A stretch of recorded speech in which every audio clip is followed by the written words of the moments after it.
Pak a shumë që flet për karrierën tuaj, dhe më thonë në profilin tuaj,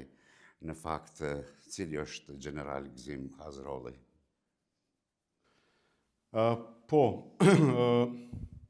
i lindur në Bajnë Malishevës, shkollimin fillor e kam përfundu në vendlindje, shkollimin e mesëm dhe akademin ushtarake në Zagreb, Kroaci dhe Beograd në atë kohë. Dhe pas kësaj, me zhvillimet e kohës, në thotë vitin 90-ni, në fond vitit 90-ni, me të gjitha ato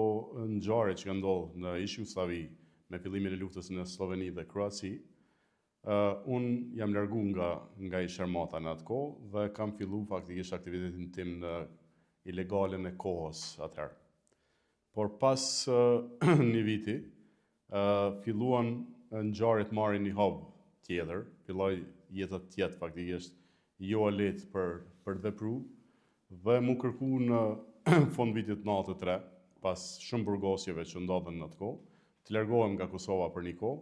dhe jam largu në Gjermani. Në Gjermani kam qëndru, kam vepru faktikisht, kam pas edhe një pjesë familjes atje. Dhe ka qenë një mundësi e jashtëzakonshme që të lidhem me adhëtar të kohës në atë periudhë që vepronin në Gjermani, si Femilla Drovsi, Abedin Rexha, Ilas Kodra e shumë adhëtarë të tjerë, ku filluan faktikisht përgatitjet për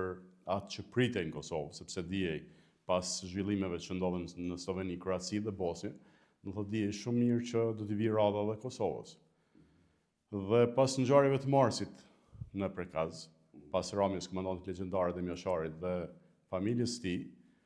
kemi fillu përgatitje dhe kam lëviz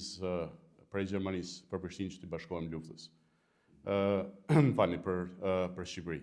Dhe përmes Shqipërisë, pasi bam organizimet faktikisht të nevojshme, rekrutimin e ushtarëve dhe trajnimin ose servitjen e tyre, me